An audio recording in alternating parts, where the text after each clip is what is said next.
नमस्कार, गोर्खा च्यानलमा तपाईलाई स्वागत छ। पश्चिम बङ्गाल राज्यको आगामी विधानसभा चुनावमा पहाडबाट यसपालि क्षेत्रीय दलकै उम्मेदवारलाई जिताएर पठाउनु पर्नेछ। अनि पहाडमा आजको तारिखमा कुनै क्षेत्रीय दल बलियो छ भने त्यो हो गोर्खा जनमुक्ति मोर्चा। तर जसरी गोजोमोमो दुई भागमा विभाजित भएको छ त्यो दुःखलाग्दो कुरो हो।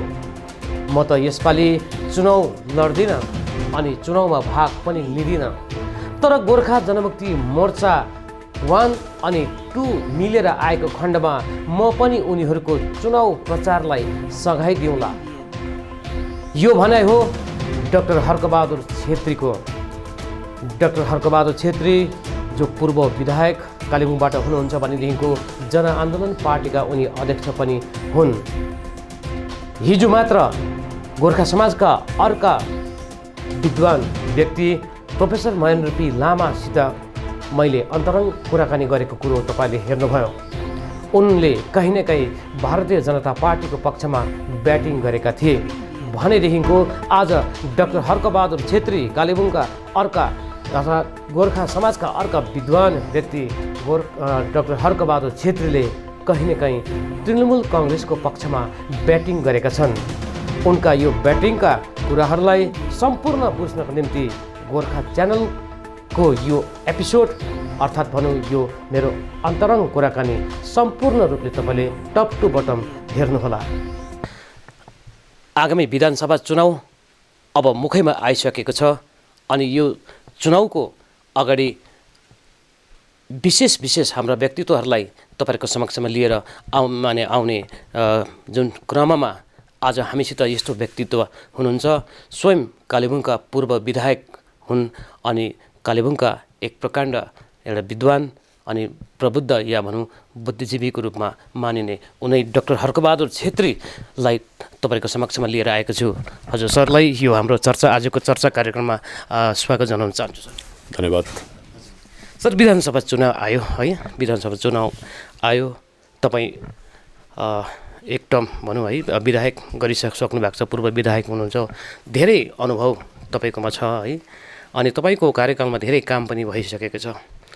त यसबाजी जुन अब विधानसभा चुनाव आउँदैछ, यो 17औं विधानसभा चुनाव यसपालि आउँदैछ है, यसलाई लिएर तपाईँको चिन्तन के छ? अलिक तपाईँको एउटा बाहिरी जुन आइडिया भनौँ है, आज विचार के छ अलिकति तपाईँले आफै त्यो कुरो राखिदिनुहोस् त सुरुमा।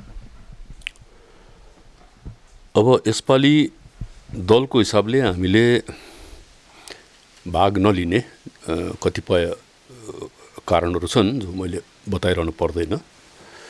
त त्यो भएपछि मैले धेरै चासो राखिनँ यसपालिको विधानसभा चुनावमा। अब सानो ठाउँ छ, चासो नराखे पनि आँखा अगाडि के घटना घटिरहेको छ त्यो देखिरहन्छ हो कि। भनौँ भने 2017देखि यता यहाँको राजनीतिमा अर्कै खालको एउटा ठुलो परिवर्तन आयो अनि राजनीतिको जग्गा झन्डै व्यापारले लियो जस्तो खालको परिस्थिति आयो। नाफा नोक्सानहरूतिर दगुरी बस्ने मान्छेहरू हो कि। मोर्चा दुई भाग भयो, एउटा भूमिगत भयो, अर्को लालकोठीमा बस्यो जिटिए सम्हालेर। गोरामुमोको एक प्रकारले पुनरुत्थान जस्तो भएर फेरि बलियो भएर आयो। गोर्खा लिग 2 फ्याक भएको थियो, फेरि एउटा भयो भन्ने घोषणा सुनिँदैछ। सिपिआरएम मोटामोटी पहिला जहाँ थियो त्यहीँ छ त्यो पनि। अनि राष्ट्रिय दलको कुरा नगरौँ, काङ्ग्रेस, सिपिएम, तृणमूल, भाजपा जम्मैको अवस्था पहाडमा हेऱ्यो भने चाहिँ एउटै प्रकारको सबैको केही न केही मात्रामा छ, तर रिजल्ट निकाल्नु सक्ने खालको अवस्थामा कुनै पार्टी पनि छैन। किनभने पहाडमा एउटा क्षेत्रीय राजनीतिको वर्चस्व रहेको ठाउँ हो अनि जुन खालको राजनीति देशमा छ अहिले, क्षेत्रीय पार्टी बाहेक अरू कसैले बचाउनु सक्दैन यो क्षेत्रलाई। महत्त्व त्यो छ क्षेत्रीय पार्टीको।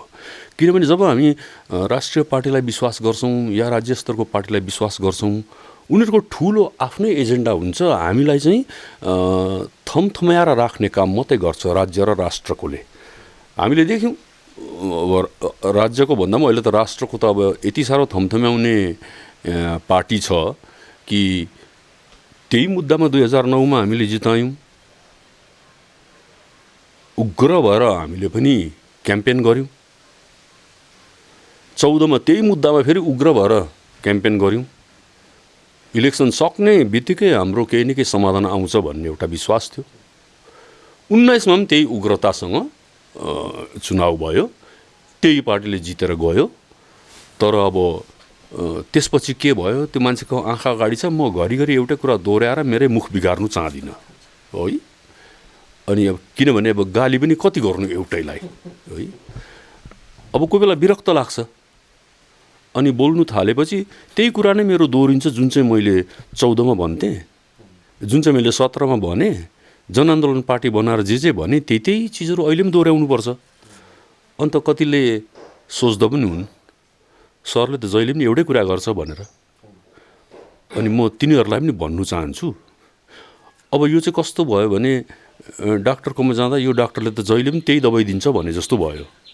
अब बिमारी बदली भएको छ नि, त्यही बिमारी छ भने अर्को दबाई किन दिनु? सबै रुगा मार्कीले सोत्तर भएको खालको पहाडको परिस्थिति छ। अनि क्यान्सरको दबाई पो दिनुपर्ने थियो मलाई त फेरि रुगाकै दबाई पो दियो भनेर पो रिसाउँछ मान्छेहरू त।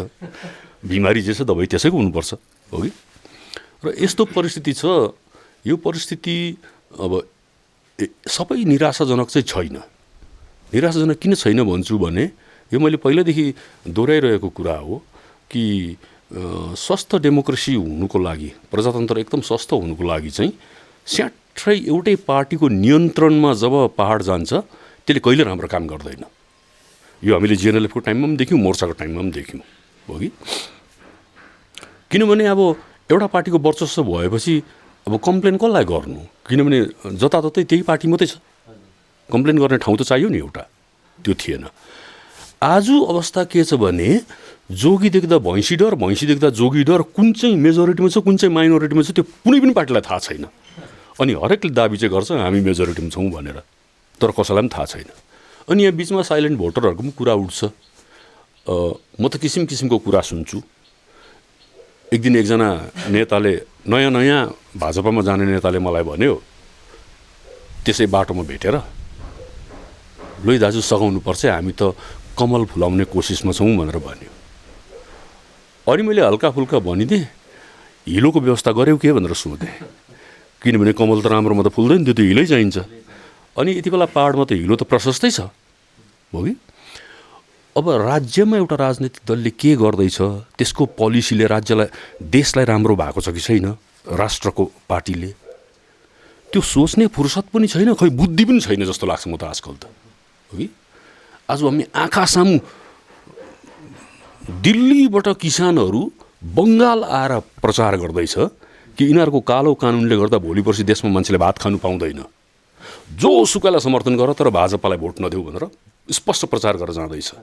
अनि हामी आँखा अगाडि देख्दैछौँ 300 जना जस्तो भइसक्यो किसानहरू मरेको। तर मुकेश अम्बानीको छोरीको बिहामा जानु भ्याउने मोदी त्यहीँनिर त्यो किसानलाई गएर सोध्नु सक्दैन। तर आइतबार पछि महिनामा मन की बात भन्छ, कामको बात गर्नु पठाएकोले मन की बात पो गर्छ। अनि त्यसको मन की बात सुन्नुको लागि हामीले प्रधानमन्त्री बनाएको हो कि। अब म त के देख्छु भने, मलाई किन कारण पाउँदिनँ भने न तृणमूल मेरो आमापट्टिको न भाजपा मामापट्टिको, न तृणमूल मेरो दुश्मन न भाजपा मेरो दुश्मन, व्यक्तिगत रूपमा त कोही पनि दुश्मन होइन। अब जुन राजनीतिक पार्टीले गोर्खाहरूलाई अलिकति सुरक्षा दिन्छ त्यो हाम्रो साथी हो। जसले हामीलाई अप्ठ्यारो पार्छ र हाम्रो भविष्य अन्धकार बनाउला जस्तो लाग्छ त्यो दुश्मन हो हाम्रो। अनि राजनीतिमा मित्रता र शत्रुता चाहिँ व्यक्तिगत रूपमा होइन, तर जातीय रूपमा, सामूहिक रूपमा र त्यो स्थानलाई कसले चाहिँ राम्रो काम गरिदिने सम्भावना छ त्यो हेरेर हुन्छ हो कि। तर यहाँ त हाम्रो राजनीतिक सोच त कस्तो उटपटाङ छ भने, अब यो देख्दाखेरि एक प्रकारले कहाँ आइपुग्यो राजनीति झरेर विरक्त लाग्ने खालको चाहिँ देशकै परिस्थिति छ अब हो कि।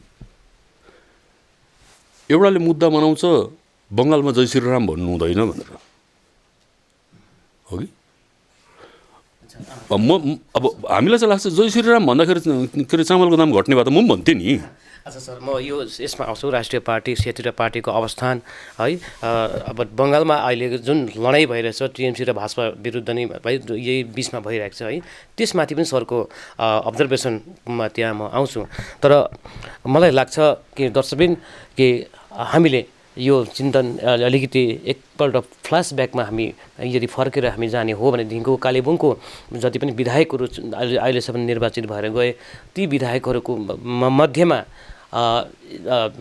यस्तो लाग्छ कि डाक्टर हर्कबहादुर छेत्रीको कार्यकाल जुन 2011देखिको 16सम्ममा थियो त्यो सबैभन्दा उर्वर अनि सबैभन्दा एउटा सफलतम कार्यकाल रहेको हामीलाई काहीँ न काहीँ त्यो आभास हुन्छ। दुईवटा डिग्री कलेज पोलिटेक्निक कलेजदेखि लिएर थुप्रै विकासका कुराहरू पूर्वाधारहरू यहाँ कालेबुङमा माने आउन सके अनि त्यो यसलाई हामी अर्को प्रकारले भन्न सक्छौँ थुप्रै विकासहरू डाक्टर छेत्रीले कालेबुङमा ल्याउन सके अनि कालेबुङले एउटा अब्बल अनि प्रखर एकजना माने विधायक पाएको पनि डाक्टर छेत्रीकै रूपमा हो र हामी जान्ने कोसिस गरौँ उनको कार्यकालमा के कस्तो हुन्थ्यो। अनि विशेष गरी पश्चिम बङ्गालको जुन विधानसभाको जुन छ है तौर तरिका त्यहाँको प्रोसेस त्यहाँको लबिजम है कलकत्ताको लबिजम यी जम्मै कुराहरू पनि मायने राख्ने कुरा हो। यसले पनि धेरै तपाईँको जसलाई पनि हामीले पठाउँछौँ विधायक बनाएर पठाउँछौँ त्यो विधायकको योग्यताले पनि धेरै कुरो फाइदा माने फरक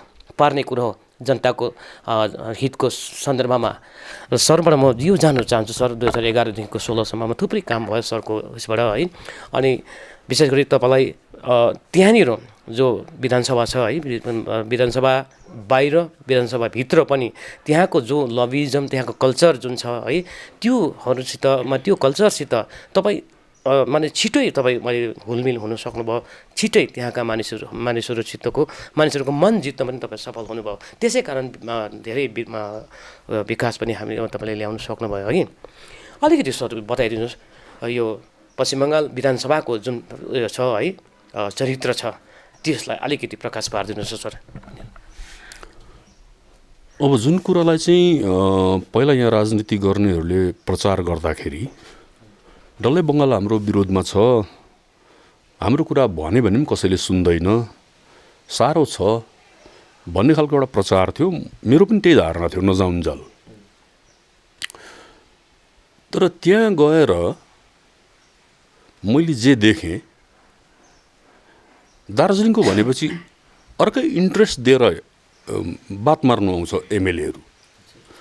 अब हुन्छ त्यसरी इन्ट्रेस्ट दिएर बात मार्नु आएको कारण चाहिँ के हो भने भोलि पर्सि गरम हुँदाखेरि घुम्नु जाँदाखेरि चाहिँ त्यहाँको एमएलएसँग राम्रो सम्पर्क छ भने सजिलोसँग घुम्नु पाइन्छ।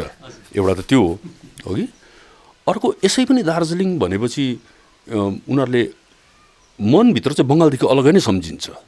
अर्कै ठाउँ अर्कै भाषा अर्कै खालको मान्छेहरू हो कि जहिले तहिले आन्दोलन भइबस्ने चियापत्ती चायर देशर लोक भनेर भनिहाल्छ हो ठान्डार लोक भेट्दै पछि हिउँ पर्दैछ भनेर सोध्छ माने एउटा अर्को ठाउँ भन्ने एउटा माने चित्र चाहिँ स्पष्टै छ बङ्गालीको मनमा हो कि। अब त्यहाँनिर चाहिँ कसरी आफू एडजस्ट हुन सकिन्छ एउटा ठुलो कुरा छ। अनि मिल्नु चाह्यो पहिला कुरा मिल्नु चाह्यो भाषा जानेको छ कुरा पनि जानेको छ आफ्नो ठाउँको बारेमा पनि थाहा छ र केही मात्रामा उनीहरूको बारेमा पनि थाहा छ। अब कुनै पनि जातको चाहिँ गुण हो बङ्गालीलाई एसेम्ब्लीभित्र पसेर गीताञ्जलीबाट रविन्द्रनाथको 2टा लाइन भनिदियो भने डल्लै हाउस मुग्ध हुन्छ त्यसले अरू तर्क पनि गर्नु पर्दैन सेन्टिमेन्टल जात हो कि।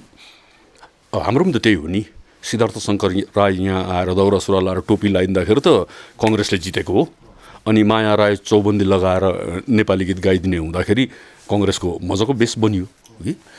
अनि यो हरेक जातमा हुन्छ कि त्यो जातिको भाषा त्यो जातिको साहित्यको बारेमा चाहिँ अर्को जातिको मान्छेले गएर एसेम्ब्लीमा कुरा गरिदिँदाखेरि 2टा काम हुन्छ। एउटा त आफू नजिक पुगिन्छ आफूलाई त्यसको बादमा एसेम्ब्लीमा सबैजना भएको कारणले गर्दा कुनै पनि मन्त्रीकोमा त्यसपछि गएर मेरो एउटा समस्या छ भनेर भन्दाखेरि आसुन भनेर बोलाइहाल्छ हो कि एउटा त्यो हुन्छ।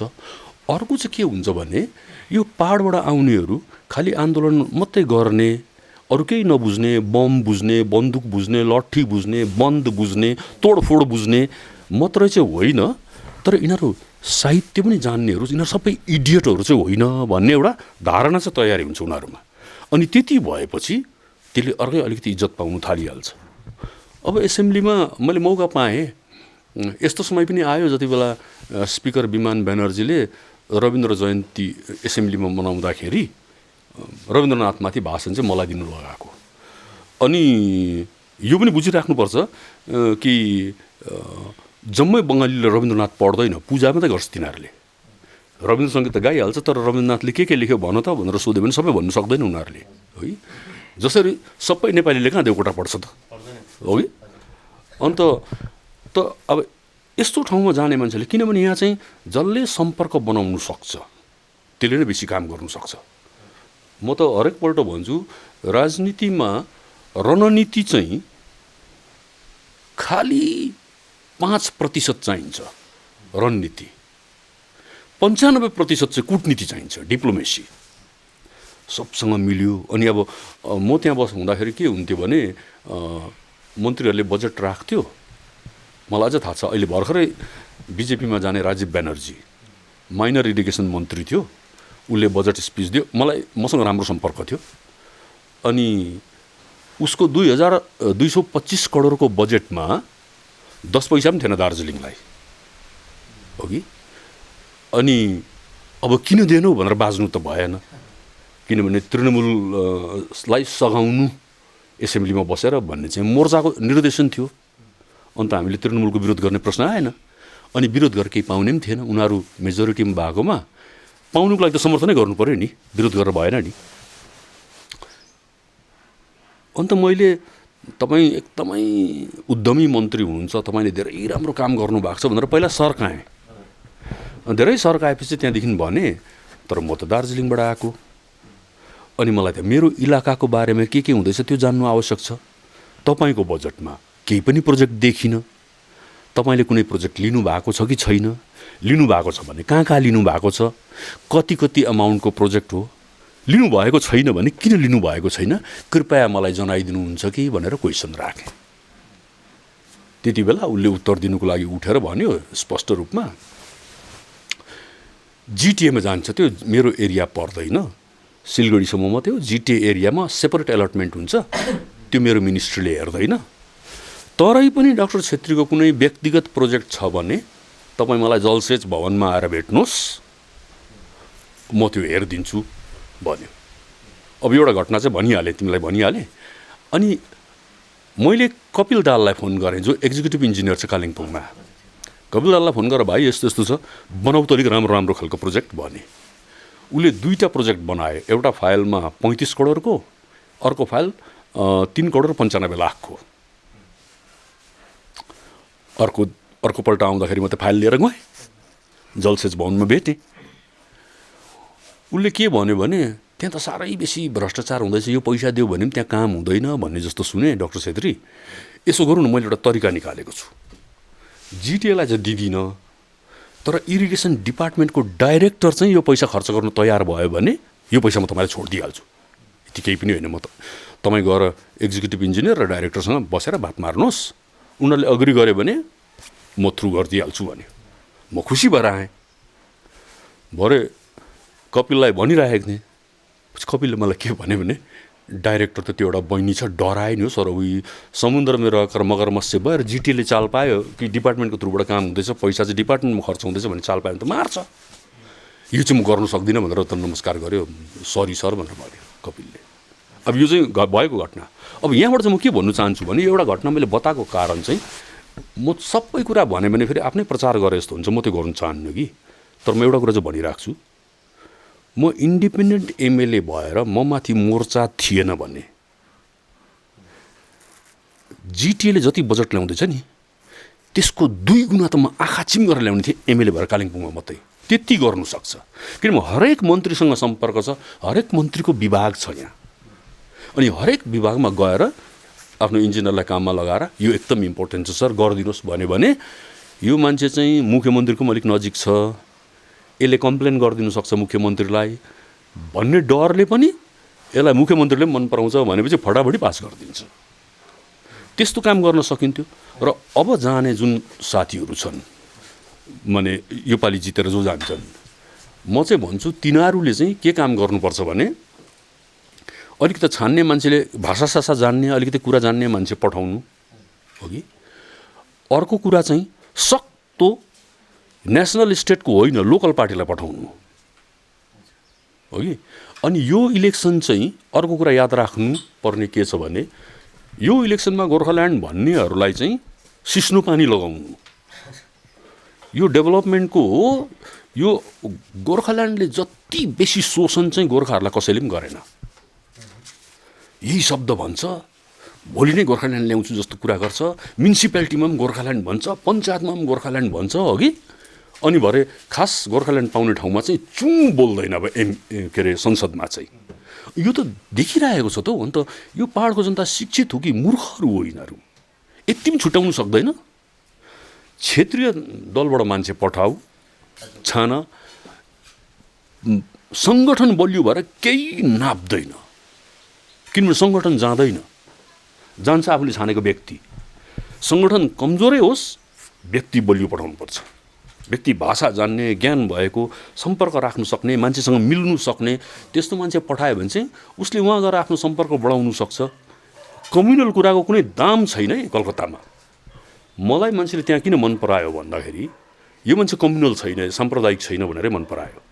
अनि साम्प्रदायिक भएर केही के अरे नाप्नु छैन बङ्गालको एसेम्ब्लीमा। बङ्गालको एसेम्ब्लीमा ग्रहण योग्यता पाउनुको लागि चाहिँ आफ्नो ज्ञान हो। किनभने बङ्गालीले ज्ञानको बहुत इज्जत गर्छ। जो पठाऊ अलिकति राम्रो मान्छे पठाऊ, पार्टीभित्रै नहोस् न त, केही बात छैन नि।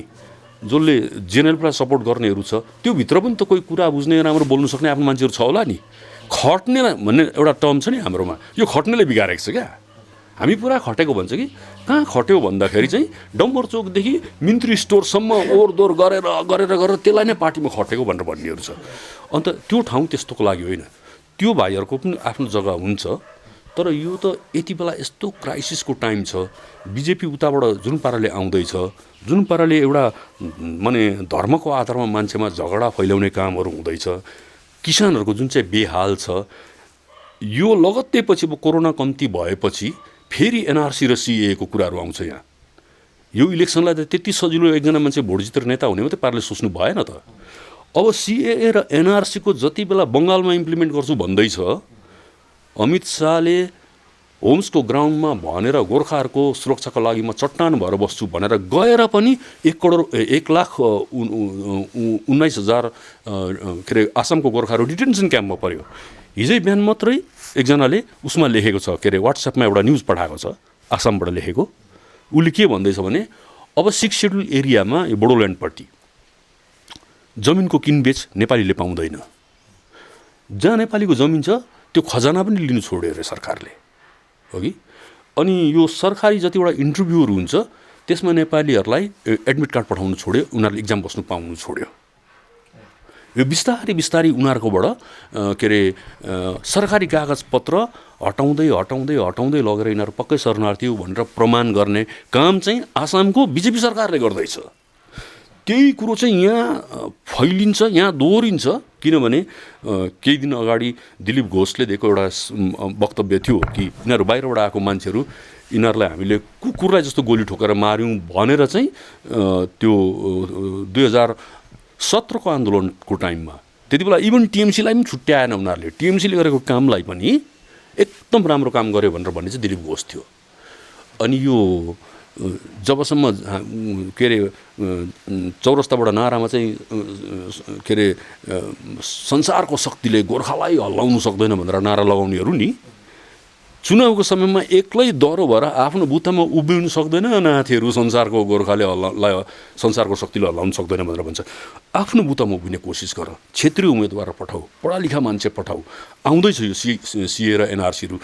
त्यति बेला एसेम्ब्लीमा क्वेसन गर्नु सक्ने मान्छे, हाम्रो पक्षमा बोल्नु सक्ने मान्छे, तथ्य राख्नु सक्ने मान्छे, तर्क गरेर चुप गराउनु सक्ने मान्छे त्यस्तो पाराले हेरेर पठाऊ, क्षेत्रीय मान्छे पठाऊ। यसमा दुईवटा कुरा चाहिँ म सरकोबाट अलिकति जान्न चाहन्छु। एउटा कुरो त सर है, राष्ट्रिय पार्टीबाट है कोही माने निर्वाचित भएर गए पनि मान्छे त क्षेत्रीय नै हुन्छ, यहाँको लोकलै मान्छे हुन्छ, बाहिरबाट हायर गरेर ल्याउने त कुरा आएन। ऊ त होइन, मैले भन्नु चाहेको अब यहाँको लोकल जो क्यान्डिडेटलाई राष्ट्रिय पार्टीको टिकटमा जिताएर पठाउनु पनि त सकिन्छ, किनभने मान्छे त ऊ त फिलिङ छ लोकलै छ, एउटा कुरो। र अर्को कुरो चाहिँ छ आजको तारिकमा लोकल पार्टी है लोकल क्षेत्रीय पार्टीमा जुन प्रकारको एउटा ध्रुवीकरण आइरहेछ, एउटा विभाजन आइरहेछ है, कुनै पनि पार्टी यस्तो एउटा सक्षम एउटा स्योर सर्ट एन्ड स्योर देखिँदैन जसले उठाएको क्यान्डिडेटले चाहिँ अवश्य जित्छ भन्ने खालको त्यो कुनै पनि पार्टीमा त्यो खालको देखिएको छैन। यस कारणले गर्दाखेरि यही क्षेत्रीय पार्टीहरूको कमजोरीको कारणले गर्दाखेरि नै राष्ट्रिय पार्टीहरू यहाँ हावी भइरहेका छन्। त्यस कारणले गर्दाखेरि यस्तो स्थितिमा हामी लोकल पार्टीबाट कसरी अपेक्षा गर्न सक्छौँ सर? दुईवटा अघिको कुरो र यसलाई। अच्छा, त्यही त अब त्यो सङ्गठनहरू यस्तो खालको भयो कि उनीहरूकोमा आफ्नो आत्मविश्वास हरायो। यो सुभाष घिसिङको समयदेखि जब इन्द्रजित खुल्लरलाई ल्याउनु थाल्यो कि हाम्रै मान्छे चाहिँ संसदमा जानु सक्छ भन्ने आत्मविश्वास किन हरायो त्यति बेला मलाई थाहा छैन, किनभने जिएनएलएफ क्यान्डिडेट भएरै जितेको इन्द्रजित खुल्लरले first term second term Congress भएर लड्यो।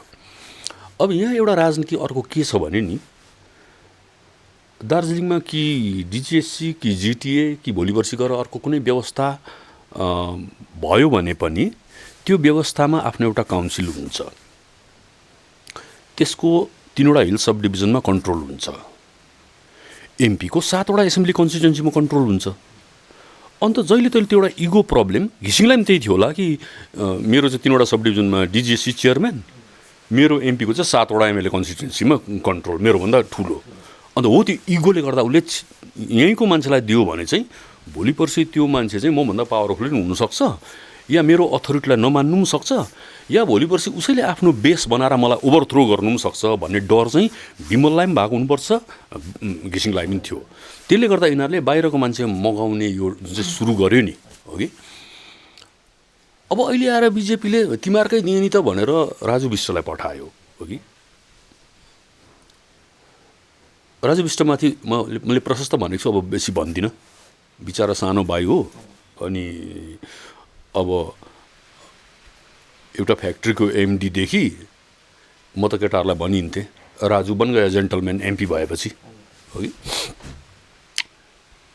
कुरा त्यहाँ होइन, मैले क्षेत्रीय व्यक्ति भनेर भनेको क्षेत्रीय व्यक्तिभन्दा पनि महत्त्वपूर्ण क्षेत्रीय पार्टी हो, किनभने क्षेत्रीय व्यक्तिलाई राष्ट्रिय पार्टीमा पठायो भने त्यसरी त थुप्रैजना गए, दावा नरुबुला कङ्ग्रेसबाट गए, आनन्द पाठक सिपिएमबाट गए, साङदोपाल लेप्चा सिपिएमबाट गए, आरबी राई सिपिएमबाट गए, हो कि। क्षेत्रीय मान्छेहरू नै हुन् नि। केबी छेत्री गए के अरे क्षेत्रीय पार्टीबाट गए नि, प्रशस्त गए नि। तर पार्टी राष्ट्रिय भएको कारणले गर्दाखेरि त्यो बोल्ने ठाउँमा उनीहरूको पोलिटिकल कमिटीले जुन विषयमा बोल्नु दिन्छ र जहिले बोल्नु दिन्छ तब मात्रै बोल्नु पाउँछ। अनि यताबाट जाने जुनियरहरूले त्यो खासमा बोल्ने मौका पनि पाउँदैन। हामीले पार्लियामेन्टमा कुनै हाम्रो मान्छे बोलेको सुनेनौँ नि, किन सुनेनौँ त? कङ्ग्रेसको हुँदा पनि सुनेनौँ, हो कि। अब त्यति बेला त लोकसभाको टिभी थिएन, यसरी प्रचार गरिँदैन थियो, अहिले प्रचार हुँदैछ। अहिले बेला बेलामा राजु विष्टलाई देख्छ नि, तर राजु विष्टको सिङ्गल एजेन्डामा हामीले जिताएर पठाएको, यहाँ पहाडबाट जिताएर पठाएको कि यसले चाहिँ गोर्खाल्यान्ड ल्याउँछ भनेर, होइन। अनि राजु विष्टले पनि महाकाल बाबापट्टि फर्केर म चाहिँ लिएरै आउँछु भनेर भनेकै हुन् चौरस्ताबाट, हो कि। तर त्यहाँ गएर दार्जिलिङको एमपीको काम चाहिँ के हुँदो रहेछ राष्ट्रिय पार्टीको लागि भने नि, दार्जिलिङको एमपीले चाहिँ बङ्गाललाई गाली गर्नु काम हुँदो रहेछ। बङ्गालमा ल एन्ड अर्डर छैन, बङ्गालमा यो छैन, बङ्गालमा त्यो छैन, हाम्रो 5000 भाइहरू भूमिगत छन्। अरे त्यो डिटेल तिमी किन बताउँछौ? तिमीलाई त गोर्खाल्यान्ड लिनुको लागि पठाएको, तिमीले त कसम खाएको महाकाल बाबापट्टि फर्केर। अनि राजु विष्टलाई गाली गर्ने कुनै ठाउँ छैन, किनभने राजु विष्ट बिचारा उसले चाह्यो भने पनि बोल्नु सक्दैन, त्यो दिँदैन नि बोल्नु बिजेपीले। आज जुन अवस्था आयो, कतिजना पार्टीहरू राष्ट्रिय पार्टीले मात्रै दिनु सक्छ भनेर भन्दैछौँ। अन्त राष्ट्रिय पार्टीले मात्रै दिनु सक्छ भने 12 वर्षदेखि चाहिँ के मुसा मार्ने दबाई बेच्दैछ तिनीहरूले त्यहाँ गएर? जितेरै गएको हो त, किन कुरा गरेन? एनफ प्रमाण हो नि। तर गोर्खाको सहन शक्तिको सीमा छैन। गोर्खा जतिको आशे संसारमा अर्को कुनै जात छैन भन्छु म, अनि त्यो कसैले ओम विक्रम बिष्ट कसले गाएको गीत एकदम ठिक छ कि म आशै आसमा अल्झिरहेको एउटा जीवन, यो आशै आसमा अल्झिरहेको छ यिनीहरू। र यहाँ जसले राजनीति गर्दैछ कसैको पनि मनमा भोलि एनआरसी र सिएए आउँछ, हाम्रो दाजुभाइको आसाममा बिजोग भएको छ, यो राष्ट्रिय पार्टीहरूले भोट जित्नुको लागि मात्रै हामीलाई आश्वासन दिँदैछ, यस्तो आश्वासन 12 वर्षदेखि पाउँदैछौँ हामीले, एउटा आश्वासनमा काम भएको छैन, सानोतिनो दिएको आश्वासन पनि होइन, प्रधानमन्त्री गृहमन्त्री, अब त्योभन्दा माथि चाहिँ आश्वासन चाहिँ कि युनाइटेड नेसनमा माग्नु जानु छैन। अब यो देख्दा देख्दै पनि नबुझ्ने मान्छेसँग चाहिँ कसरी राजनीति गर्नु, भने राजनीतिको लागि सुइटेबल भएको छैन। अहिले पनि राजा चाहिँ यहाँ पार्टीमा पनि त्यही भएर आएको हो नि त। एउटा घिसिङ चाहियो कम्प्लिट कन्ट्रोल गर्ने, एउटा बिमल गुरुङ चाहियो कम्प्लिट कन्ट्रोल गर्ने। आजको परिस्थिति बेस्ट परिस्थिति छ डेमोक्रेसीको लागि, किनभने सबै पार्टीले आफ्नो आफ्नो कार्यक्रम गर्न पाइरहेको छ। तर देशको हालतलाई पनि राजनीति गर्ने मान्छेले अलिकति हेरेर बुझेर यति बेला देश काल परिस्थितिलाई हेरेर हाम्रो स्टेप के हुनुपर्ने, यो सानो सानो पेटी पोलिटिक्समा अब मैले देख्दाखेरि त मलाई त के लाग्छ भने, म यो च्यानल मार्फत पनि भन्नु चाहन्छु, जिएनएलएफ बिजेपीसँग गइगयो, तिनीहरू लस्ट च्याप्टर हो। अब तिनीहरूबाट केही हुँदैन हाम्रो लागि। सिपिआरएम पनि लस्ट च्याप्टर हो, किनभने तिनीहरू पनि गइगयो त्यहीँ समर्थन गर्नु हो कि। अनि यस्तो सिनियर मान्छेहरूले कसरी चाहिँ के चाहिँ बुझेर गयो, यो अचम्मको कुरा हो है, दुर्भाग्य हो हाम्रो खासमा। जेनरलमा त नयाँ भाइहरू छन्, जोस त छ, तर डिसिजन गल्ती भएपछि के गर्नु, अब त्यो काम लागेन। मेरो भनाइ चाहिँ यति हो, यो मोर्चा भन्ने मोराहरू चाहिँ 1 र 2 चाहिँ किन चाहिँ मिल्नु नसकेको, यिनीहरूभन्दा त जाति त भयङ्कर ठुलो हो त। यो दुईवटा आफै आफै क्यान्डिडेट दिन्छु भनेर भन्छ, 2 जनालाई नि सिस्नो पानी लाउनु पर्ने हो नि। हाम्रो भनाइ तिमीहरू 2 जनै मिल, एक-एकवटा क्यान्डिडेट उठाऊ। सब साइलेन्ट भोटरले पनि योपालि इस्यु राम्रोसँग प्रचार गर, हामी मिल्ने थिएनौँ, हामीलाई यस्तो यस्तो भएको थियो, तर जातिकै अगाडि खतरा देख्दैछौँ हामी। त्यसले गर्दाखेरि चाहिँ हामी चाहिँ अब चाहिँ हामी एक-एकजना उम्मेदवार दिन्छौँ। फेरि यो गोर्खा जातिलाई एक बनाउनुपर्छ। लड्नुपर्ने शत्रु र आउँदै गरेको परिस्थिति यति भयङ्कर छ कि हामी यसरी टुक्रिएर सामना गर्न सक्दैनौँ। अब एक हौँ भनेर भन्नुहोस् त, भोलि तिनीहरूको मञ्चबाट गएर म पनि तिनीहरूको पक्षमा बोलिदिन्छु। माने त्यो परिस्थिति छ अहिले। उनीहरू युनाइट भएर क्यान्डिडेट दियो भने, कि क्यान्डिडेट फेरि मलाई दियो भने होइन नि, म उठ्दिनँ नि। तिनीहरूको जो क्यान्डिडेट हुन्छ बरु त्यहाँ सजेसनहरू दिउँला हो कि, तर एक भएर आऊ, उठ तिमीहरू, किनभने तिमीहरूको विकल्प छैन। क्षेत्रीय आवाज भनेको अब तिमीहरू मात्र रह्यो। सक्यो सिपिआरएम त यसै पनि क्षेत्रीय होइन, किनभने त्यो त कम्युनिस्ट पार्टी हो। के क्षेत्रीय हुन्छ कम्युनिस्ट पार्टी? जिएनएलएफ पनि क्षेत्रीय रहेन, किनभने बिजेपीसँग गइसकेपछि तुर्यो तिनीहरूको पनि कुरा। अब क्षेत्रीय भनेको बिचारा गोर्खालीको कुनै क्षमता छैन, सानो दल छ, राम्रो राम्रो भाइहरू उठेको छ, म त केही भएन र यिनीहरू मिलेन भने त त्यो गोर्खालीलाई सघाइदिन्छु बरु। क्या कामै नलाग्नेहरू छ, बरु एउटा नयाँ उनीहरूलाई समर्थन गरिदिउँ भन्नेमा है। तर साँच्ची नै गम्भीरतासित सोचेर, अब यहाँ त गम्भीरतासित पनि जुन दिन आसामको परिस्थिति आउँछ र के अरे कोर्टमा जमिनको खजाना लिनु छोड्छ नि, इन्टरभ्यूमा लेटर पाउनु छोड्छ नि, त्यति बेला मात्रै बुझ्छ यहाँको मान्छेले। होइन भने बुझ, मिल 2 जना, छोड्दो तिमीहरूको इगो, तिमीहरू केही पनि होइन तिमीहरूको इगो। कस्तो कस्तो ठुल्ठुलो दुश्मनी भएको राष्ट्रिय लेभलको नेताहरू मिलेर आउँछ हो कि, के हो तिमीहरूको इगो त्यसमा? को हो तिमीहरू? मिलेर आऊ, सटकमा उत्रेर एकदम तिमीहरूसँग सँगसँगै लड्ने यो के अरे राष्ट्रिय पार्टीहरूको विरुद्धमा, किनभने यिनीहरूले चाहिँ बर्बाद गर्दैछ गोर्खा जातिलाई। राष्ट्रिय पार्टी त टिएमसी पनि हो, त्यसको पनि फिल्डमै छैन नि, टिएमसी त फिल्डमै छैन त, किन झगडा गर्नु टिएमसीसँग? टिएमसीले उम्मेदवार दिएको भए। अनि अर्को कुरा चाहिँ यो पनि बुझिराख है, यहाँ अलिकति टिएमसीको फेभरमा बोल्यो भने फेरि टिएमसी भनेर भन्छ कि।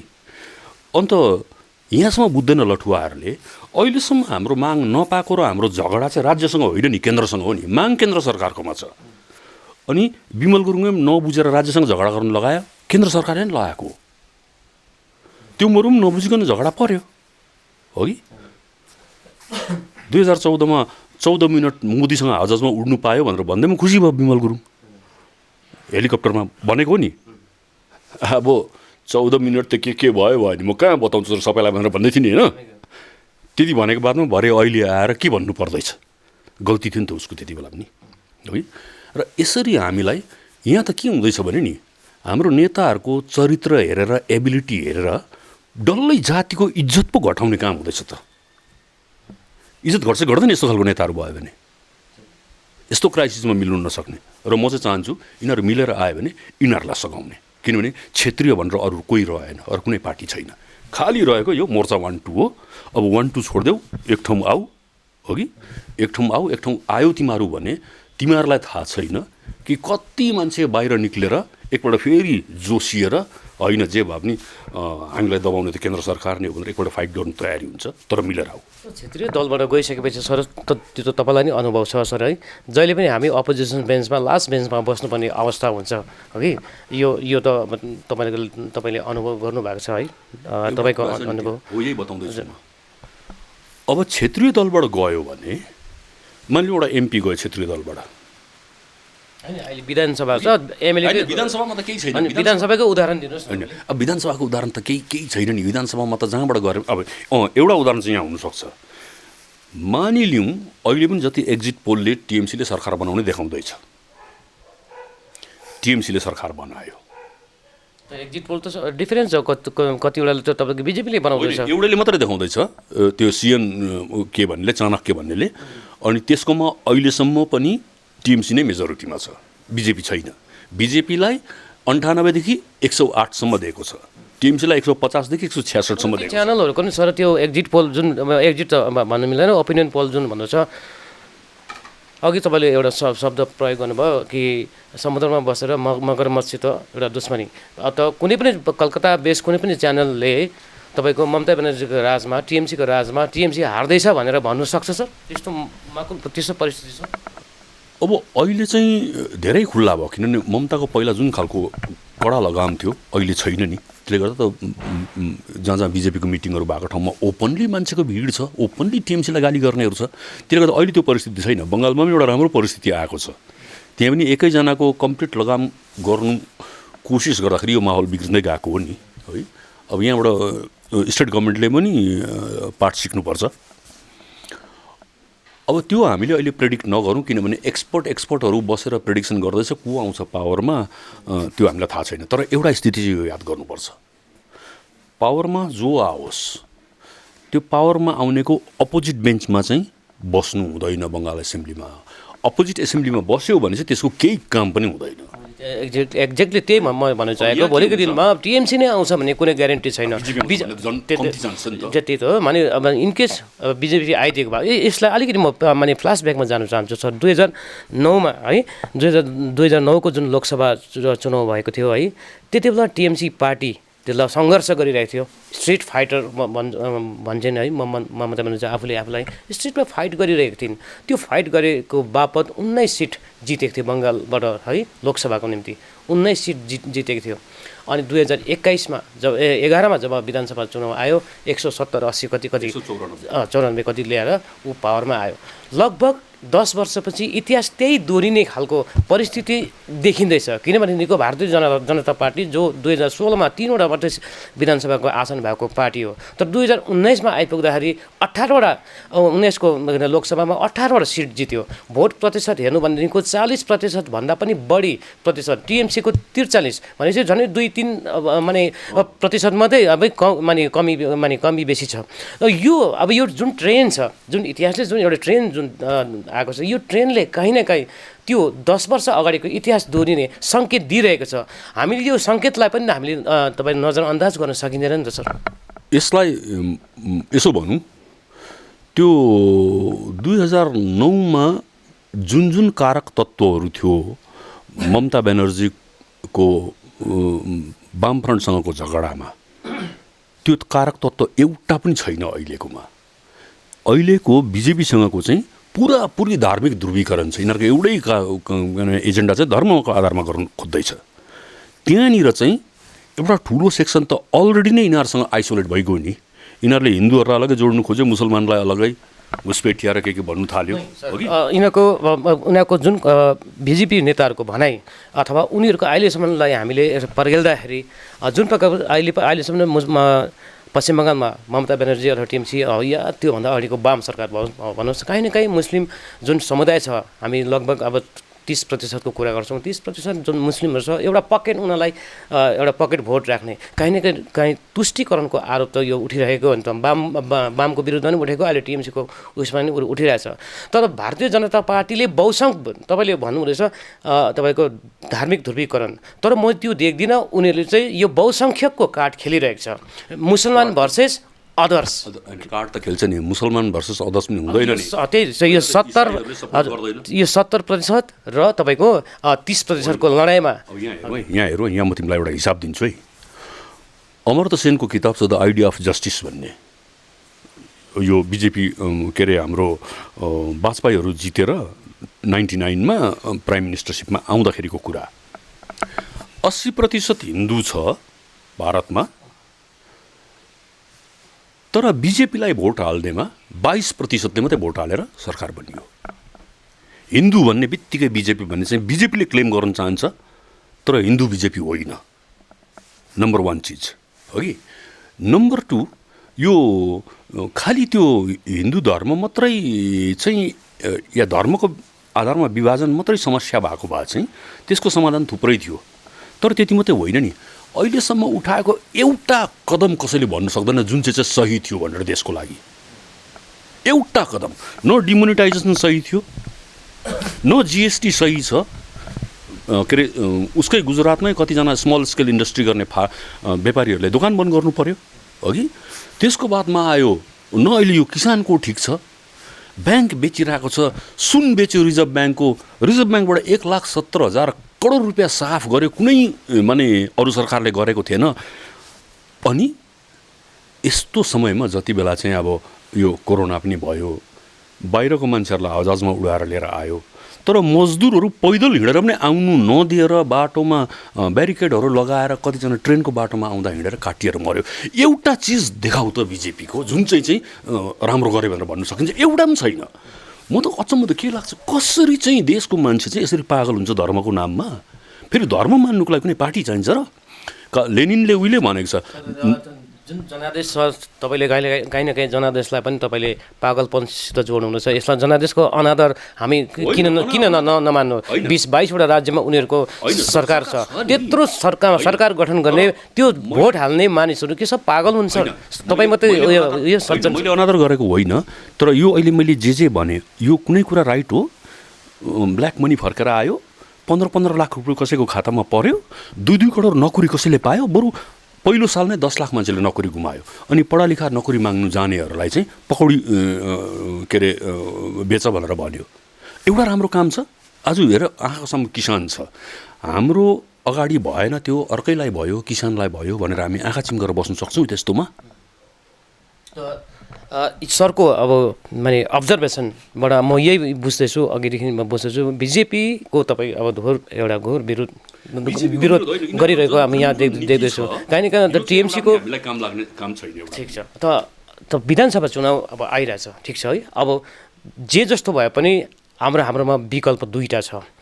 एउटा त बिजेपी हो अनि उसका घटकहरू, अनि अर्को टिएमसी अनि उसका घटकहरू है, अथवा बिजेपी र टिएमसी हो। यहाँ दुईवटाबाट एउटा छान्नुपर्ने छ। पाहाडमा भएको पार्टी जो क्षेत्रीय पार्टीको वकालती तपाईँ गर्नुहुन्छ त्यो पनि त्यही दुईवटा खेमामा काहीँ न काहीँ उनीहरू एफिलिएटेड छ। अब यही दुईवटा मध्येबाट हामीले छान्नुपर्ने छ, कुन छान्नु सर? अहिलेसम्म अल्टरनेटिभहरू सकिसकेको छैन। यो आइदर दिस अर द्याट भन्ने छैन नि। नोटा पनि छ, कसैलाई नछान्दा पनि हुन्छ नि। दुईटै काम नलाग्छ भने किन छान्नु दुईटैलाई? मैले अघि भने त, बरु त गोर्खालीको नयाँ भाइहरू छ, एउटा माने क्षेत्रीयता गर्नुको लागि दुईटालाई कन्डेम गरेर बरु त्यता लगाइदेऊ, केही छैन नि। तर हामीले हेर्नुपर्ने चाहिँ यति बेला को चाहिँ कम्ती डेन्जरको छ, को ज्यादा रिस्की छ, को चाहिँ बेसी हानिकारक छ, त्यसलाई चाहिँ नछान। नजरमा बिजेपी, अब मेरो हिसाबले मेरो नजरमा बिजेपी हो, एकदम स्पष्ट रूपमा बिजेपी हो। देशको लागि हानिकारक छ बिजेपी त। अरूको नजरमा आफ्नो आफ्नो बुता अनुसार आफ्नो आफ्नो अध्ययन हुन्छ, उनीहरूले जे भन्छ। मेरो नजरमा चाहिँ अहिले चाहिँ बिजेपी नै हानिकारक छ। त्यसो भने यसबाजीको जुन चुनाव छ कहीँ न कहीँ यो टिएमसी खेमाकोबाट जुन है टिएमसीको सपोर्टमा जो पनि उठ्छन् त्यहीहरू मध्येबाट नै छान्नुपर्ने हामीले। यो त मैले दुईपल्ट तिमीलाई एक्सप्लेन गरेँ। आइदर यिनीहरू कसैको सहायता नलिएर 1 र 2 हामी इन्डिपेन्डेन्ट उठ्छौँ भनेर आफ्नो बुतामा यिनीहरू जोडिएर मिलेर उठ्यो भने यिनीहरू एउटा अल्टरनेटिभ छ। होइन भने बरु त्यो निकम्माहरूलाई भोट हाल्नुभन्दा नयाँ आउँदै गर्ने केटा त्यो सुरज धड्कन के भन्ने नामहरू छ, उज्जवल राई, तिनीहरूलाई हाल भोट बरु कमसेकम यहीँको केटाहरू हो। अनि सानै उमेरमा पनि कमसेकम आँट गरेको छ कि हामीलाई कोहीसँग हामी के अरे लहरा भएर कसैको थाङ्रा हामीलाई चाहिँदैन, हामी आफै उभिन्छौँ भन्ने आँट गरेको छ। तिनीहरूलाई गरौँ सपोर्ट। यति कुरा बताइदिनु सर। तपाईँले भनिहाल्नु, म सुरुमा अघि भने तपाईँको जुन अनुभव छ है, तपाईँको कार्यकाल सबैभन्दा राम्रो कार्यकाल थियो, एउटा सफलतम कार्यकाल थियो है। तपाईँले भनेको जस्तो दुईवटा खेमा जो छ गोर्खा जनमुक्ति मोर्चाको, उनीहरूसँगै मिलेर जो पहिला थियो 2000 तपाईँको समयमा थियो है, त्यो प्रकारले आयो भनेदेखिको तपाईँ खुसी हुनुहुन्छ। त त्यसरी मिलेर आयो भनेदेखिको लो हर्क सर तपाईँ नै अघि आउनुपर्छ भनेर त्यो अफर आयो भने एक्सेप्ट गर्नुहुन्छ? यस्तो हुन्छ नि, माउन्ट एभरेस्ट चढिसकेर फेरि दुर्पिन डाँडामा चढ भनेर भन्यो भने त चढिँदैन नि। एमपी इलेक्सन उठेर त्यहाँदेखि फेरि फर्केर आएर एमएलए पनि उठ्नु, माने एज इफ चुनाव नै यसको मेन इन्टेन्सन त्यो थिएन नि। म त लेख्ने मान्छे हो, मलाई त बिना बित्थामा विमल गुरुङले तानेर लगेर के अरे मोर्चामा पसिएको त्यो पनि लेखेकै कारणले गर्दाखेरि त्यसरी गएको म हो कि। मेरो त्यो एजेन्डा होइन नि। इलेक्सनमा नयाँ मान्छेहरू आउँछ, सरको एजेन्डा होस् या सरको रुचि होस् या नहोस् है, सरको एजेन्डामा त्यो होस्, फेरि विधायक बन्ने एजेन्डामा तपाईँको होस् या नहोस्, या रुचि होस् या नहोस्, यो तपाईँको व्यक्तिगत विचार हो। तर कहीँ न कहीँ कालेबुङका जनताले तपाईँको कार्यकाल देखिसकेका छन् है। यी व्यक्ति नै डाक्टर हर्कबहादुर छेत्री नै एकजना अब्बल व्यक्ति हुन् जसलाई हामीले सही व्यक्ति चाहिँ उसलाई नै हामी पठाउनुपर्छ भन्ने मान्छेको त बहुसङ्ख्यक छ। पहाडको मान्छेले अब्बल मान्छे कसलाई भन्छ भनौँ? इलेक्सनको 3 दिन अगाडि राति झोला बोकेर जो घुम्छ नि त्यही अब्बल हुन्छ। यो चाहिँ मैले गोरुबथानमा देखिसकेको छु। जुन ठाउँमा मैले एकपट्टि गभर्मेन्ट कलेज ल्याइदिएँ, अर्कोपट्टि आइटिआई, त्यो बिचको मान्छेले भोट हालेन। त्यसले गर्दाखेरि त्यो भ्रममा चाहिँ म छुइनँ कि मान्छेले मलाई अब्बल सम्झिन्छ भन्ने। अनि मान्छेले के सम्झिन्छ त्योसँग म वास्ता पनि राख्दिनँ हो कि।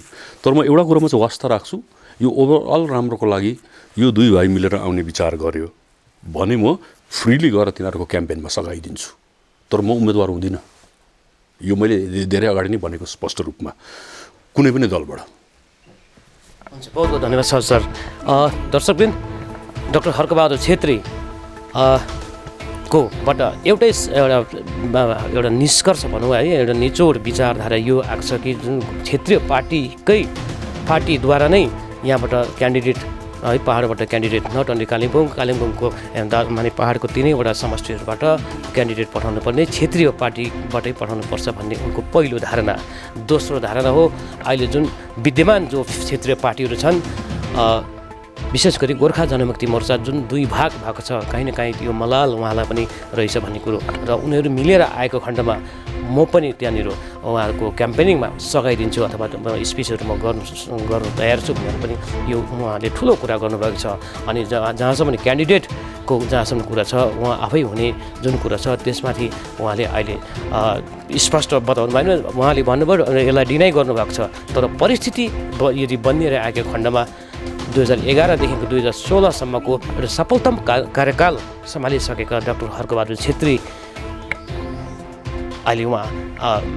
उहाँले अहिले आफ्नो क्यान्डिडेट बन्ने, उम्मेदवार बन्ने कुरोलाई डिनाइ गरे तापनि यो असम्भव भन्ने कुरो चाहिँ होइन। मेरो सहयोगी सन्ध्या प्रधानको साथमा म रतन गुरुङ, धन्यवाद।